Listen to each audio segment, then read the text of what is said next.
காங்கிரஸ் மூத்த தலைவர் EVKS அவர்கள் இன்றைக்கு காலமானார் அப்படின்ற செய்தி நான் சேலத்துக்கு வந்துகிட்டு இருக்கிறப்பதான் கேள்விப்பட்டேன். உடனே தலைமை கழகம் சார்பாக அவருக்கு நாங்க அஞ்சலி கொடுத்திருக்கோம். நாளை காலை நான் சென்ற உடனே நேரடியாக போய் அவருக்கு அஞ்சலி செலுத்த இருக்கிறோம். அவர் எப்படின்னா கேப்டன் மாதிரி தான். அவர் சொல்ல வேண்டிய கருத்தை யாருக்காகவும் எதுக்காகவும் பயப்படாம அந்த கருத்துல உறுதியாக இருந்து வெளிப்படையாக பேசக்கூடிய ஒரு நல்ல மனிதர். இன்னைக்கு பார்த்தா அவருடைய மகன் இருந்ததுனால அந்த தொகுதியில இடைத்தேர்தல் அண்ணன் EVKS போட்டி போட்டாரு. இப்ப மீண்டும் அண்ணன் EVKS இல்லாததுனால அங்க மீண்டும் ஒரு இடைத்தேர்தல் வருகின்ற ஒரு சூழல்.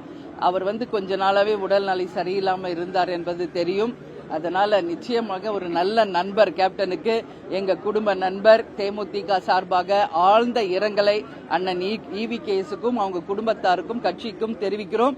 நாளைக்கு நான் நேரடியாக சென்று அஞ்சலி செலுத்த இருக்கிறேன் என்பதையும் உங்களிடம் தெரிவித்துக் கொள்கிறேன். செய்திகளை உடனுக்குடனும் துல்லியமாகவும் தெரிந்து கொள்ள சப்ஸ்கிரைப் பண்ணுங்க.